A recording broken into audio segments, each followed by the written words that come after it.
Bonjour et bienvenue sur Allo fait dodo, le podcast SOS des parents, qui vous aide à vous sentir épanoui, reposé et surtout serein dans votre rôle de parent. Parce que nous sommes convaincus que la famille est un tout, où chaque membre a sa place et où le mal-être de l'un impacte le bonheur commun, nous vous proposons ici une approche à 360 degrés de la famille. Nous vous parlons de votre quotidien sous tous ses angles. Vos enfants, vous en tant que parents, mais aussi et surtout la qualité de la relation sont au cœur des sujets de chaque épisode. Toutes les semaines, je reçois des experts, des consultants, des consultantes, des professionnels de la petite enfance qui, à l'image de Caroline Ferriol, fondatrice de l'univers Fait Dodo, ont tous en commun d'être passionnés et profondément bienveillants dans leur approche et leurs conseils. Nous parcourons ensemble les sujets qui vous intéressent, vous intriguent et vous troublent parfois. Car oui, en tant que parent, de nouvelles questions émergent chaque jour et les bonnes réponses font toute la différence. Très bonne écoute à toutes et à tous.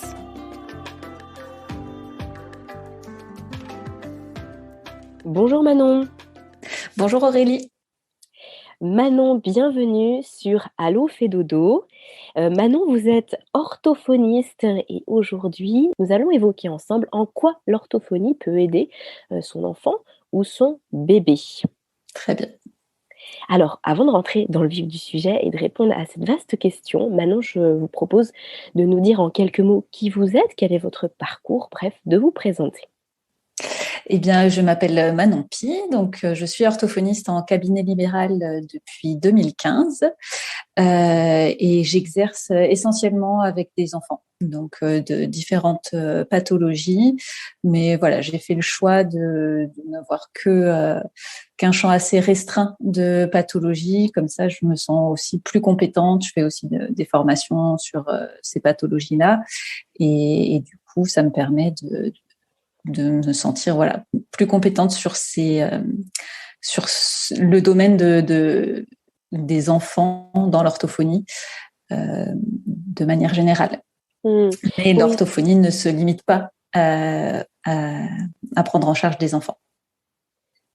Oui, c'est intéressant cette précision, Manon, et c'est ce que vous m'expliquiez justement lorsqu'on a préparé un petit peu cet échange. C'est qu'effectivement, il n'y a pas d'orthophoniste pédiatrique en tant que tel. C'est être orthophoniste. Et après, finalement, c'est à la sensibilité de chacun qui va se diriger plutôt vers les enfants, plutôt vers les adultes, mais de par la pratique finalement. Et vous le disiez à juste titre, ça permet aussi d'étoffer son expérience et ses compétences vis-à-vis de certaines pathologies, parce que j'imagine qu'il y a énormément de choses à voir. Quand on parle d'orthophonie, c'est finalement très large. Oui, tout à fait. Exactement.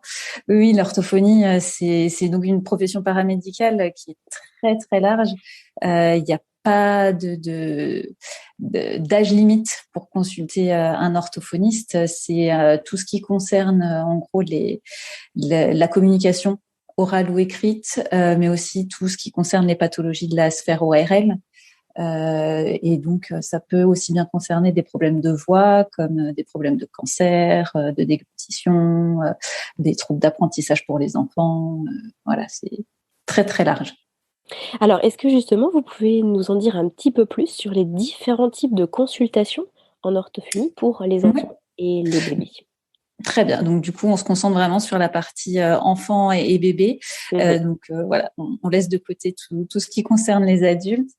Donc, pour les enfants, on peut avoir tout ce qui concerne le langage écrit, donc l'apprentissage de la lecture, l'orthographe, tout ce qui concerne aussi les troubles de l'affluence, donc les bégaiements, bredouillements, etc. Les troubles du raisonnement ou de la numération, donc ce qui concerne la logique et les nombres, le calcul. Il y a aussi le domaine de l'oralité alimentaire, donc ça va concerner les enfants qui ont du mal à mastiquer, qui ont du mal à diversifier leur alimentation, qui ont parfois du mal à téter, donc ça peut aller vraiment chez le très très jeune enfant.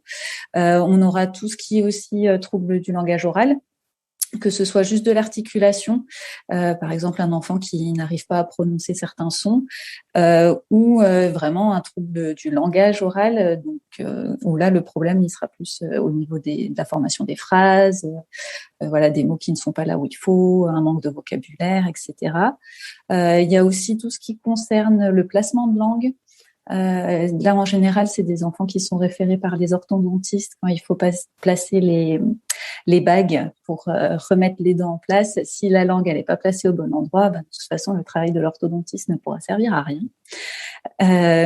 On a aussi tout ce qui concerne l'autisme, évidemment, tout ce qui concerne aussi le polyhandicap, les paralysies cérébrales, tout ce qui est des syndromes génétiques qui vont avoir des répercussions sur les apprentissages ou sur la sphère ORL, comme par exemple la trisomie 21, le syndrome de Williams-Buren, des crises d'épilepsie qui peuvent impacter aussi ces domaines-là, tout ça, aussi des déficiences intellectuelles qui auront un impact sur les apprentissages et les fonctions de la bouche, des oreilles, de la face. Et aussi les fentes labiopalatines, donc ce qu'on appelait avant les becs de lièvre. Donc, voilà. Ça a un impact du coup sur le voile du palais et donc forcément sur la phonation. Quand je vous écoute, Manon, je comprends pourquoi effectivement les orthophonistes ont tendance à apprécier de se spécialiser sur certains, peut-être les adultes ou les enfants, en tout cas sur certains types de populations particuliers, parce que c'est très vaste finalement. Oui, pas compte. Et là on a évoqué que ce qui peut concerner les enfants, du coup. Oui, c'est ça. Alors justement, quand on parle des enfants, on a dit enfant-bébé, enfin plutôt bébé-enfant du coup. À partir de quel âge? Parce que vous avez évoqué des problèmes pour les tout petits à un moment. Et puis là, finalement, pour tout ce qui est apprentissage, etc., on se rend bien compte que ce sont pour des enfants un petit peu plus grands. Sur quelle tranche d'âge finalement vous consultez? Eh ben, de la naissance à l'âge adulte. Alors moi personnellement, du coup, je consulte on va dire l'âge du collège, mais les enfants peuvent venir dès la naissance. Il y a des orthophonistes qui travaillent au sein des services de néonatologie, notamment pour les enfants prématurés ou qui naissent avec un syndrome génétique et où du coup il y a besoin de stimulation vraiment dès la naissance. Alors c'est sûr qu'on fera pas le même travail avec un enfant de quelques jours qu'avec un enfant de 3 ans ou qu'un enfant de 8 ans. Mais du coup, il n'y a pas d'âge limite pour l'orthophonie. Et même chez les adultes, pareil, il n'y a pas d'âge limite ni en plancher ni en plafond. Mais voilà, on peut stimuler les enfants dès la naissance. On fait aussi de la guidance parentale parce que c'est essentiel. Voilà, on voit les parents en séance, ça dure une demi-heure ou 3/4 d'heure selon l'acte. Et du coup, ensuite, voilà, on fait beaucoup de guidance parentale parce que après, l'enfant, il est toute la semaine à la maison avec ses parents et c'est pas, voilà, si on se voit à raison d'une séance par semaine, c'est pas en une séance par semaine qu'on va non plus faire des miracles. Donc, il faut que les parents puissent refaire des choses à la maison, il faut que les parents se sentent compétents aussi pour stimuler leur enfant, pour proposer des activités ou des jeux qui vont éveiller l'enfant, donc sur les différents aspects du développement, soit langagier, soit d'oralité, voilà, tout dépend de la problématique du bébé. Mais du coup, voilà, il y a pas de limite du tout. Et effectivement, plus l'enfant est petit, plus on va impliquer les parents dans le suivi pour qu'ils refassent beaucoup de choses à la maison. Et plus ils sont grands, plus on va essayer de responsabiliser les enfants à dire, ah ben voilà, maintenant, je te donne des outils pour par exemple, mieux lire, voilà, il faut les mettre en place à l'école, etc. Il y aura toujours les parents qui sont là quand même en soutenance pour leur enfant parce que voilà, ça reste des enfants, on est bien d'accord. Mais du coup, voilà, il n'y a pas d'âge limite du tout. On peut vraiment consulter dès la naissance de l'enfant s'il y a un souci. Faut pas hésiter à solliciter un orthophoniste, enfin, du coup, par le biais du médecin, mais voilà.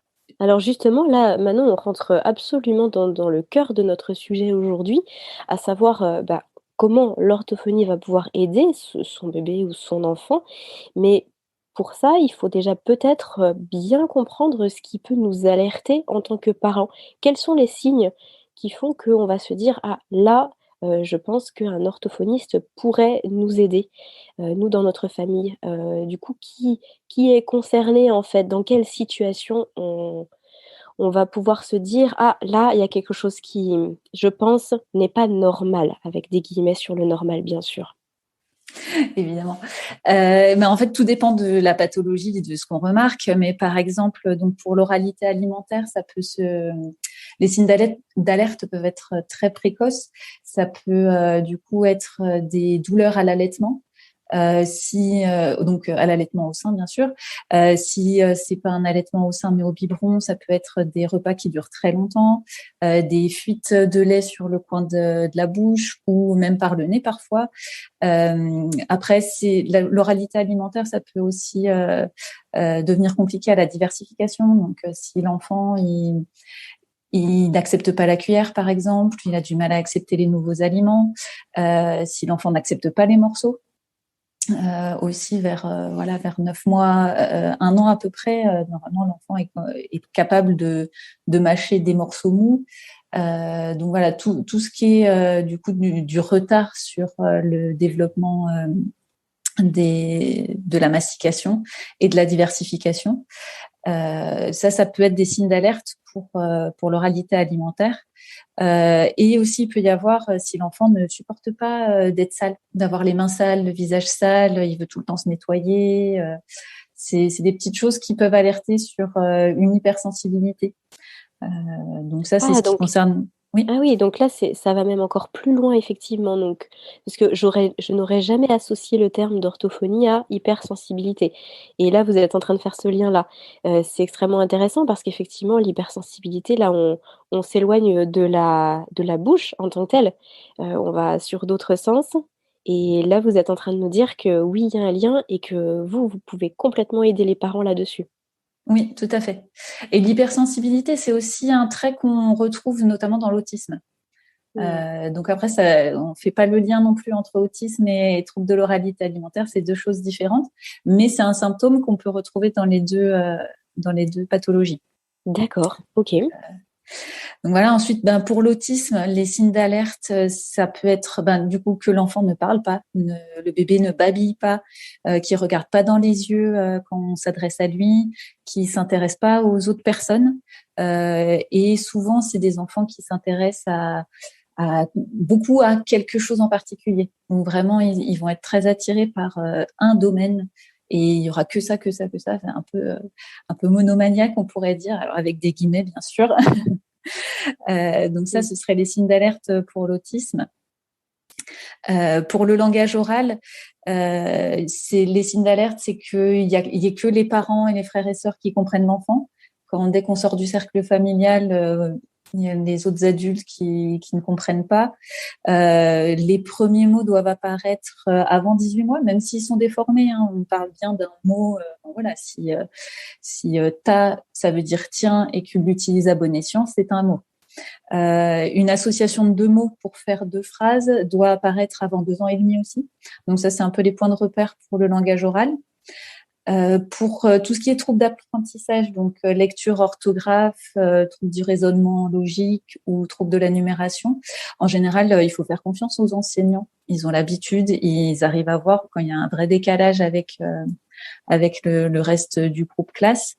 Et globalement, à la maison, les signes qui vont être plus évident, c'est vraiment les devoirs qui prennent des heures et des heures quand c'est en français, par exemple, pour les difficultés en langage écrit ou en mathématiques, quand on est sur des difficultés logico-mathématiques. Mais globalement, en général, les enseignants sont de très bons conseils là-dessus. Donc, on peut leur faire confiance. Et de manière générale, il faut tout de suite consulter un médecin quand vous voyez que votre enfant régresse. Il y a eu des apprentissages, que ce soit moteur ou vraiment apprentissage linguistique ou quoi que ce soit. Si il était capable de marcher et d'un coup, là en fait, il n'arrive plus vraiment à marcher, il a besoin de nouveau se tenir aux objets pour se déplacer. Là tout de suite, il faut consulter un médecin. Quand il y a une régression, ça peut être un signe d'épilepsie notamment ou d'autres pathologies médicales, mais du coup ça c'est très important de consulter votre médecin traitant si jamais vous constatez une régression dans le développement de l'enfant. Mais alors, du coup, compte tenu de tout ce que vous évoquez là, j'imagine que vous parce qu'il y a des choses très différentes, j'entends par là, j'imagine que vous avez une palette d'outils, très différente aussi pour aider les parents et du coup, en fonction de l'âge de l'enfant, en fonction de ce que vous constatez, vous allez utiliser tel ou tel outil que les parents vont pouvoir reproduire à la maison et cetera. Ça fonctionne comme ça finalement les consultations? Il y a toute une phase d'approche, de découverte et puis après vous adaptez, chaque outil à chaque enfant? Oui, tout à fait. De toute façon, chaque enfant est unique, voilà, et même s'ils auront des étiquettes diagnostiques identiques, il y aura pas les mêmes symptômes, il y aura pas la même sévérité des symptômes pour deux enfants estampillés dyslexiques. Et du coup, oui, le but c'est d'adapter vraiment à chaque enfant. Donc, on a des outils, on a des stratégies. Voilà. Après, chaque orthophoniste aussi a sa propre sensibilité. Donc, voilà, vous prenez le même enfant et vous le mettez chez une orthophoniste à droite et une autre orthophoniste à gauche, il n'y aura pas la même rééducation. Mais le but de l'orthophonie, c'est vraiment de s'adapter à chaque enfant, de trouver des stratégies qui marchent avec lui pour compenser son trouble.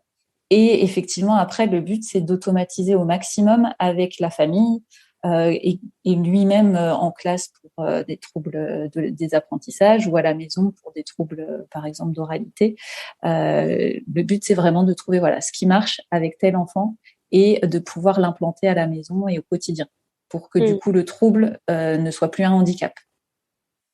Justement, vous avez déjà répondu un petit peu à la question tout à l'heure, mais comment on fait pour accompagner son enfant à la maison? Ce sont des choses, des petits exercices à répéter plusieurs fois par jour, tous les jours, plusieurs fois par semaine sur, enfin, on peut, finalement s'attendre à quoi? En fait, tout dépend de l'orthophoniste parce que du coup, c'est l'orthophoniste qui va conseiller en fonction de l'enfant, en fonction de sa réceptivité aussi.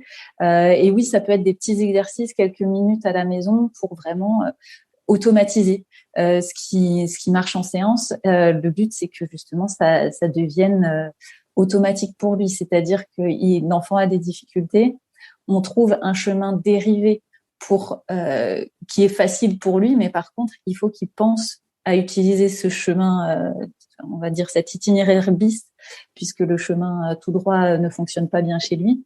Mais du coup, il faut qu'il ait le réflexe d'utiliser cet itinéraire bis. Et du coup, ce réflexe-là, si on d'habitude les fréquences des séances, c'est en général 1 ou 2 fois par semaine. Si on voit l'enfant qu'1 ou 2 fois 30 minutes par semaine, l'orthophoniste ne suffit pas à automatiser. Donc du coup, l'automatisation, elle va vraiment venir de ce qu'on fait, de ce que font les parents à la maison et voilà, de ce qu'ils peuvent restimuler l'enfant, refaire en gros ce qui a été fait en séance, sans pour autant faire une séance d'orthophonie. C'est vraiment voilà, l'orthophoniste s'adapte vraiment à chaque famille, à chaque enfant, à dire bah voilà, vous faites ça tous les jours, tous les 2 jours ou 3 fois dans la semaine d'ici à ce qu'on se revoit. Et bien souvent sous forme plutôt ludique, parce que ça marche toujours mieux avec les enfants. Mmh. Mais, mais oui, l'idée, c'est quand même que l'intensité des exercices et de la rééducation va maximiser les résultats. Et du coup, va raccourcir aussi le temps de suivi. Mmh, bien sûr. Justement, en parlant de temps de suivi, est-ce que vous auriez quelques repères à donner aux parents qui nous écoutent sur, les durées que peuvent, prendre ces accompagnements-là avec les résultats attendus? Est-ce que en quelques semaines seulement, on peut avoir déjà des résultats très significatifs? Est-ce que lorsqu'on démarre un suivi avec un ou une orthophoniste, il faut s'attendre à ce que ça dure plusieurs mois, plusieurs années? Comment ça se passe? Alors, quelques semaines, c'est vraiment si le trouble est très, très, très léger. Par exemple, un enfant qui, qui a du mal qui ne sait pas prononcer che et se. Ça va être l'exemple un peu classique. Un enfant de 5-6 ans qui rentre au CP, il n'a pas encore le che ni le se. Il n'a pas d'autres troubles à côté de ça, pas de troubles du langage oral. La phonologie, elle se met très bien en place en grande section. Et du coup, là, en quelques semaines, ça peut être réglé sans problème. Par contre, il faut globalement s'attendre plus à ce que ce soit des rééducations qui durent plusieurs mois, voire plusieurs années. Mais ça dépend de pas mal de choses. Et ça dépend donc forcément de la sévérité du trouble. Si on parle de notre enfant qui a juste le che, se à mettre en place, voilà, c'est très léger comme trouble. Si on parle d'un enfant qui a un vrai trouble du langage oral, qui consulte dès ses 3 ans parce qu'il parle quasiment pas, il a que quelques mots de vocabulaire, là, le trouble est beaucoup plus sévère, donc du coup, la rééducation va durer beaucoup plus longtemps. Ça dépend aussi de la fréquence des séances. Donc, ça, c'est aussi en fonction du trouble. Forcément, un trouble plus sévère, on va vouloir voir l'enfant plusieurs fois par semaine. Un trouble plus léger, on peut avoir une fréquence de séance moindre. Ça dépend forcément, du coup, comme on en parlait tout à l'heure, de l'implication de la famille dans le suivi et de l'implication de la famille à refaire, à automatiser, à refaire les exercices à la maison. Ça dépend évidemment de la motivation de l'enfant. Un enfant motivé, il apprendra beaucoup plus vite qu'un enfant qui n'est pas motivé. Et ça dépend aussi de l'âge de l'enfant. C'est-à-dire que plus il est petit, plus il est difficile à motiver, mais à la fois, plus il est petit, plus la plasticité cérébrale est importante. Donc, les capacités d'apprentissage et de modulation des connexions neuronales sont plus élevées. Donc, du coup, il faut pas non plus attendre en disant on fera la rééducation quand il sera plus grand parce que pour l'instant il est trop petit, il n'arrive pas à se concentrer, etc. On travaillera de toute façon, comme on l'a dit tout à l'heure, on ne travaillera pas de la même manière avec un enfant plus petit qu'avec un enfant plus grand. Il y a une question que je me pose, Manon, par rapport à ce que vous avez dit et notamment si les suivis sont très longs. Ça peut peut-être freiner certains parents en se disant: «Mais en termes de budget, ça doit être, extrêmement compliqué d'avoir, par exemple 2 consultations par semaine pendant des mois, voire, des années». Est-ce que vous pouvez nous dire quelles sont les démarches déjà pour prendre rendez-vous avec vous? Et est-ce que c'est sur ordonnance? Est-ce qu'il y a un remboursement? Alors j'ai bien conscience que c'est une question très pratico-pratique, mais à partir du moment où il y a des suivis très longs comme ça, on peut se poser la question aussi de l'investissement, financier pour les parents et puis de comment on fait finalement? Oui, alors du coup, oui, en termes d'administratif, donc en orthophonie, on ne consulte que sur ordonnance du médecin. Donc que ce soit le médecin traitant ou médecin ORL, il faut qu'il y ait une ordonnance d'un médecin qui demande un bilan orthophonique et rééducation si nécessaire. Ensuite, c'est l'orthophoniste qui choisira quel type de bilan faire en fonction de la plainte. Et du coup, c'est remboursé par la sécurité sociale à 60% et par la mutuelle à 40%. Quand on est conventionné avec la sécurité sociale, il n'y a pas de dépassement d'honoraires. Donc du coup, oui, pour l'aspect financier, effectivement, si on vient plusieurs fois par semaine, pour le prix des séances, là, normalement, c'est pris en charge à 100% si vous avez une mutuelle. Faudra ensuite prévoir les trajets. Donc là, ça peut représenter un coût aussi. Et après, pour ce qui est de la durée aussi des suivis, donc oui, c'est pas rare. Quand le trouble est important, que ce soit des suivis qui durent sur plusieurs années. Mais après, il faut aussi envisager des pauses thérapeutiques, c'est-à-dire qu'un enfant qui est suivi depuis plusieurs années, qui commence à être grand, il en a peut-être un peu marre, la famille aussi, même si le trouble n'est pas complètement résolu, c'est tout à fait envisageable de dire, là, on voudrait bien souffler, profiter un petit peu de son année scolaire, et du coup, c'est pas rare non plus d'arrêter des suivis en disant, oui, là, c'est pas parfait. Clairement, il y a encore ça qui sont pas dans la norme. Mais après, est-ce que ça gêne vraiment l'enfant au quotidien? Est-ce que au contraire, là, il a envie justement d'un petit peu d'expérimenter tout ce qu'il a déjà acquis et de se rendre compte par lui-même s'il en a encore besoin ou si du coup ça lui suffit comme ça, il est content pour la suite. Et toujours, moi je précise aux parents, quand on arrête un suivi comme ça, sans que tout soit rentré dans l'ordre, et même quand tout est rentré dans l'ordre, la porte du cabinet, elle n'est pas fermée. C'est-à-dire que s'il y a de nouveaux besoins dans quelques mois, quelques années, il n'y a pas de souci, il me rappelle, on reprend contact, on refait un bilan pour voir où on en est à ce moment-là. Et du coup, on peut envisager de reprendre aussi un suivi plus tard. Donc, il ne faut pas plus se dire que mon enfant a un problème, je l'emmène chez l'orthophoniste et je ne sors pas de chez l'orthophoniste tant que le problème n'est pas résolu. On se fait pas un contrat signé avec notre sang et on s'engage sur des années et des années. C'est Et vraiment à et chaque fois. d'ailleurs, par curiosité, est-ce que vous avez déjà peut-être constaté que justement lorsqu'on fait une pause avec certains enfants, lorsqu'ils reviennent vous voir, ça va mieux? Ou alors justement ils ont plus besoin de revenir vous voir parce que, finalement il y a des choses qui se sont débloquées? Le fait parfois de lâcher prise, de les laisser, un petit peu, s'adapter, j'ai envie de dire, quand ils selon bien sûr les troubles, hein, mais quand ce sont des choses qui sont peut-être pas, comme vous le disiez tout à l'heure, qui sont pas non plus bloquants dans leur quotidien et puis finalement au fil du temps, ils s'adaptent et ça passe, ça arrive ça? Alors certainement, mais c'est juste que moi, je revois que les patients qui veulent de nouveau reprendre un suivi. Mais ça Mmh. m'est déjà arrivé plusieurs fois d'arrêter un suivi en disant, bah oui, non, c'est pas parfait. Après, c'est plutôt des suivis. Là, en tête, j'ai des suivis notamment pour du langage oral ou du langage écrit. Et donc là, bien évidemment, c'est des enfants qui ont des aménagements scolaires à l'école, au collège. Donc du coup, et en fait, ben, ils sont jamais revenus. Donc je suppose que oui, les aménagements scolaires ont suffi à ce que l'enfant puisse suivre sa scolarité, puisse avoir ses copains, enfin faire sa vie comme n'importe quel autre enfant qui n'aurait pas de trouble du langage oral ou du langage écrit. Et du coup, ben oui, je pense que oui, c'est tout à fait envisageable que ces patients-là, ben, alors après, peut-être qu'ils sont retournés voir une autre orthophoniste parce qu'il y a aussi cette possibilité-là de dire, bon, ben voilà, on a travaillé X temps avec tel orthophoniste, on a fait une pause, là, il y a de nouveaux besoins, mais on a envie de tester une autre approche. Mmh. Et, mais après, voilà, du coup, j'ai pas de nouvelles sur les patients qui ont arrêté et qui ne sont pas revenus. Et je ne doute pas qu'il y en ait qui soient très heureux comme ils sont actuellement, c'est-à-dire peut-être avec des aménagements scolaires, encore avec des difficultés, mais qui ne les handicapent pas au quotidien. Oui, c'est ça, d'accord. OK.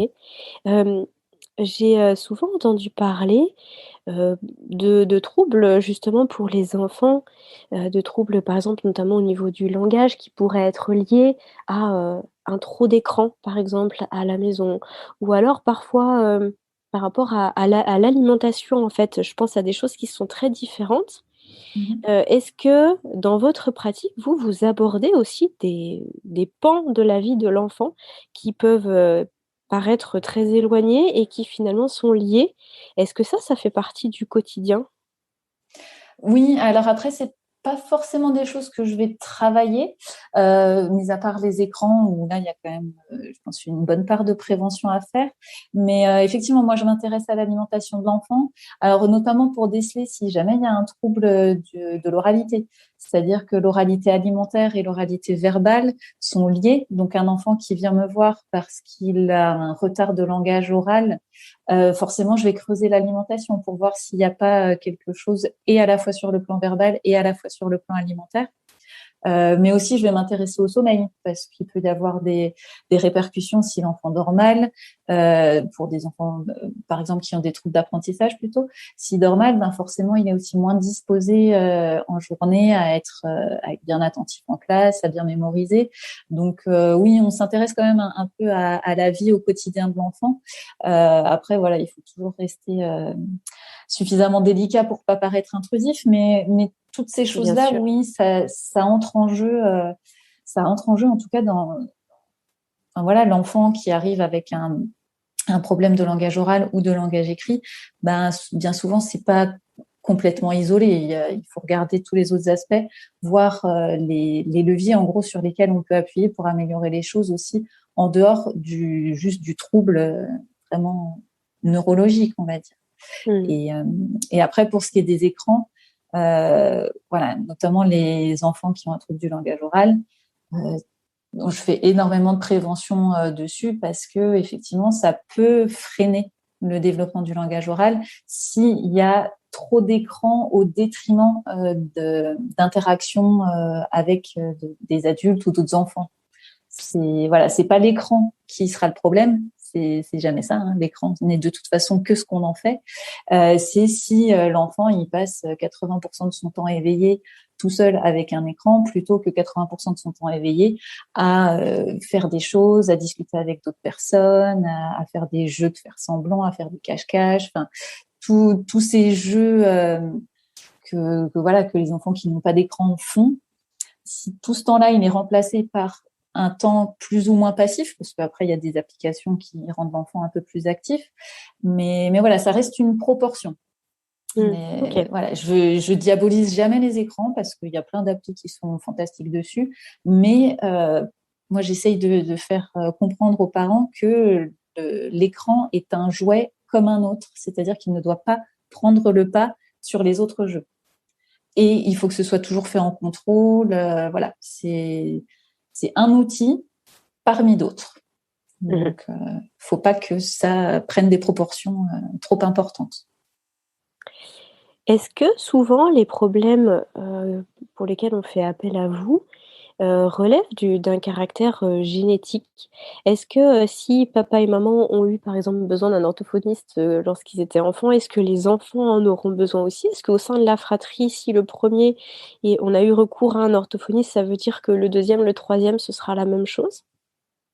Alors, il n'y a pas de systématique, mais oui, il y a des incidences familiales. Clairement, la D'accord. génétique et l'épigénétique entrent en jeu et voilà, c'est fréquent, on va dire, qu'il y ait des fratries, mais après, c'est pas non plus systématique, hein. J'ai des fratries où je les ai tous vus, j'ai des fratries où il y en a un parmi trois, des fratries où il y en a deux parmi trois, et voilà, et il y en a un, le papa est dyslexique, mais pas la maman. Enfin, voilà, bien souvent, il y a des incidences familiales. Oui, c'est une composante. Ok. Ouais. Manon, demain, moi, je vais voir mon médecin. J'ai une ordonnance pour mon fils, pour une consultation. Je prends rendez-vous avec vous dans la foulée. Je vous vois la semaine prochaine. Vous pouvez essayer, mais je ne suis pas sûre. C'est un Non. petit clin d'œil. Non, c'est vrai on avait évoqué ça, les délais d'attente, vous souhaitiez en parler, Oui. et puis des priorités, des urgences, finalement, comment ça se passe dans la vie de tous les jours. Tout à fait. Alors, il faut savoir que globalement, c'est très, très rare de tomber sur un orthophoniste qui peut vous prendre directement la semaine suivante, qui a de la place. Bien souvent, les cabinets libéraux ont des listes d'attente qui peuvent aller de quelques mois à 2 ans d'attente. Alors, bien souvent, dans les grandes villes, il y a moins d'attente que dans les campagnes. Après, la plupart des cabinets, en général, réservent des créneaux d'urgence parce qu'il y a quand même des pathologies qu'on traite qui ont caractère d'urgence, notamment les suites d'AVC pour les personnes aphasiques, parce qu'on sait qu'il y a un créneau temporel où la récupération est la meilleure. Donc, c'est là où il faut travailler le plus. Pour ce qui est des enfants, moi, je considère que l'oralité, c'est une urgence, puisque là, on parle quand même de l'alimentation. Donc, un enfant qui se nourrit pas, ça peut vite causer des problèmes assez importants. Et aussi tout ce qui est trouble de la déglutition, que ce soit pour les adultes ou pour les enfants. Donc là, on parle bien de dysphagie, où s'il y a des fausses routes en avalant, du coup, effectivement, là, on met en jeu la vie du patient. Donc ça, pareil, c'est une urgence. Mais après, oui, tout ce qui est trouble d'apprentissage, c'est moins urgent et c'est aussi ce qui remplit les cabinets. Et du coup, on peut pas on peut pas faire passer sans raison quelqu'un avant quelqu'un d'autre, quoi. Mis à Bien part sûr. les urgences. Ouais, Voilà. les urgences que vous avez citées, ouais. Ok. Mm. Là, avec toute cette période Covid et la période sanitaire qu'on a vécue depuis 1 an et demi, il y a énormément de professions qui ont évolué vers des séances en visio. Est-ce que ça s'applique à votre profession? Alors, normalement, en dehors de la crise sanitaire, non. C'est interdit. On n'a pas de possibilité de travailler à distance. Mais depuis tant qu'on est en état d'urgence, on a le droit de faire des séances en visio à certaines conditions. Alors, de mémoire, il faut qu'il y ait eu un bilan qui a été fait en présentiel, que ce soit avec l'orthophoniste qui fait les séances ensuite ou une autre orthophoniste.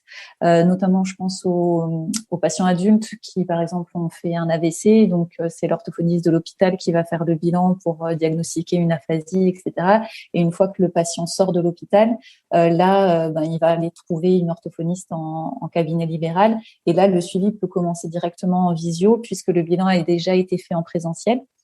Pour les mineurs, il faut que la séance ait lieu avec un adulte responsable. Et c'est pas pour tous les actes. Il me semble qu'il y en a que certains.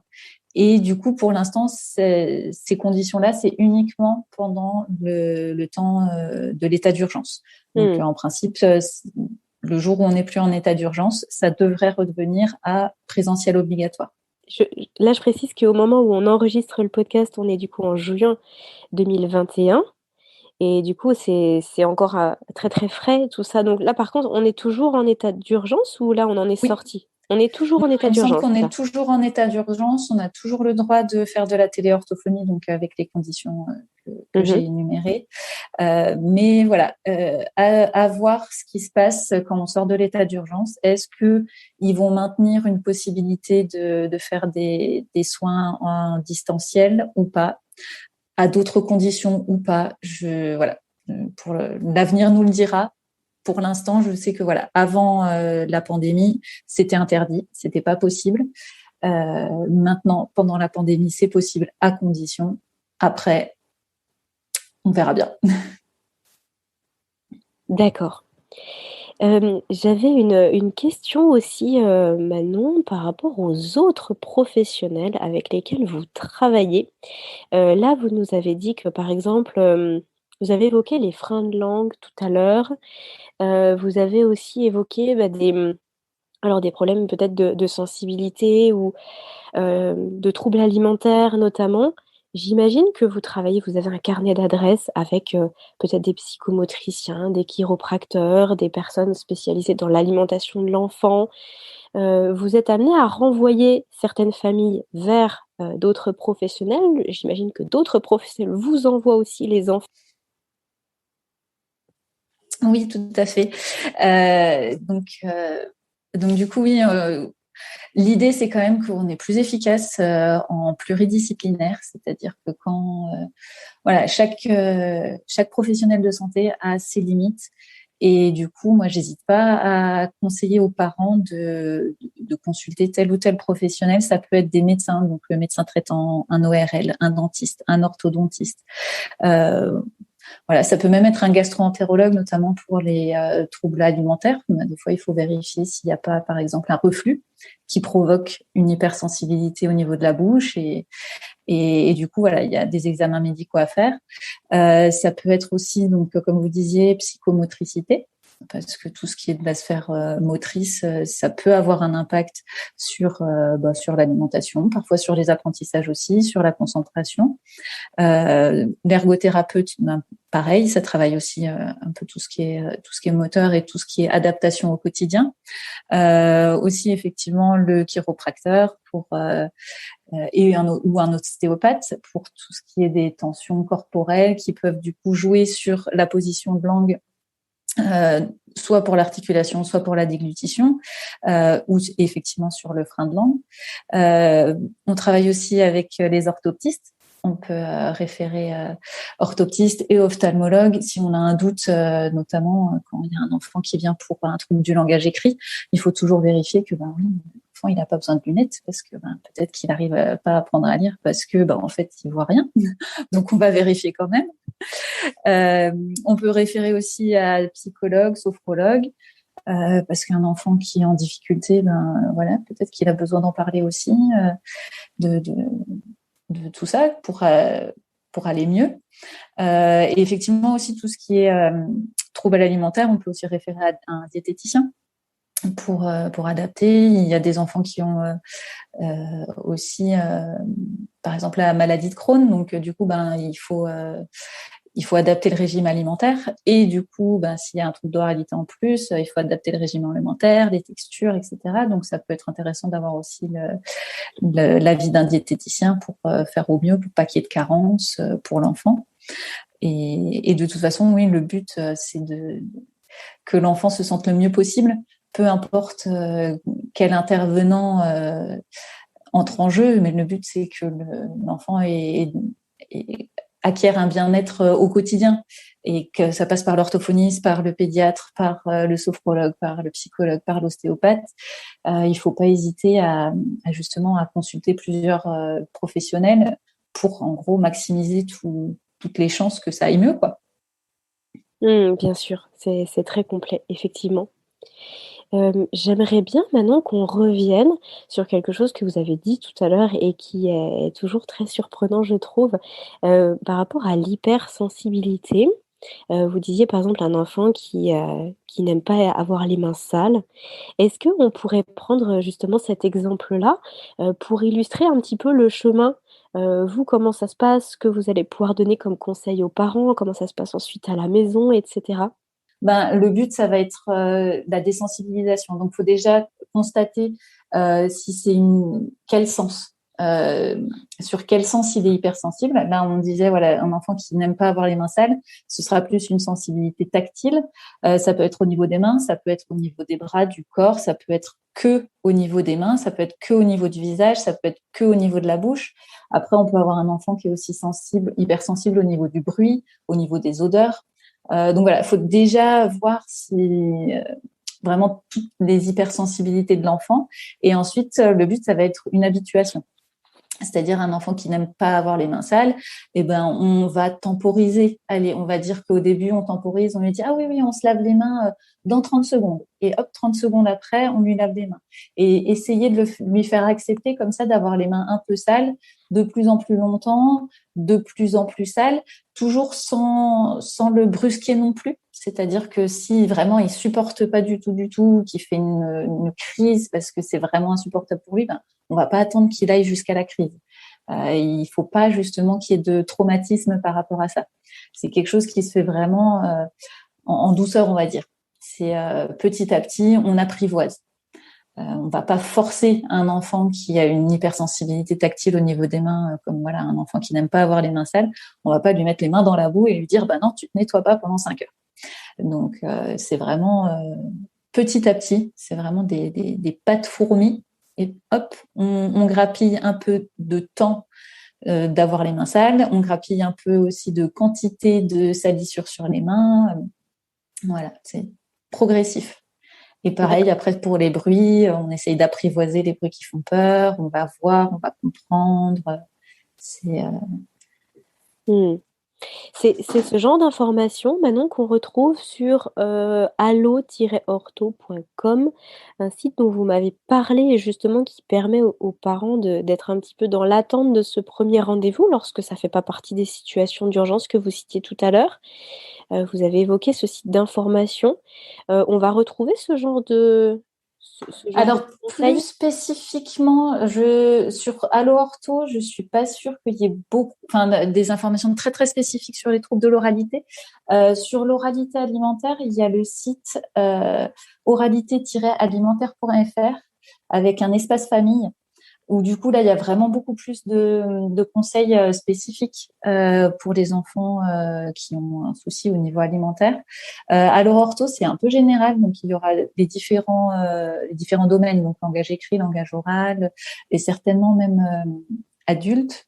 Et il y a aussi le site www.fno-prévention-orthophonie.fr où là, il y a pareil des plaquettes selon l'âge des enfants avec les repères, les signes d'alerte, comment le stimuler aussi sur le domaine langage oral et alimentaire pour les plus petits et du coup sur les domaines des apprentissages pour les plus grands.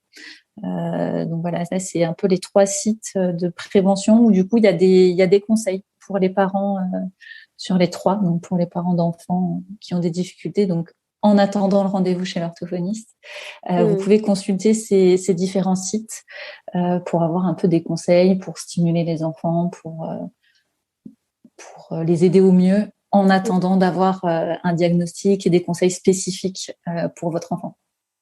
D'accord, OK.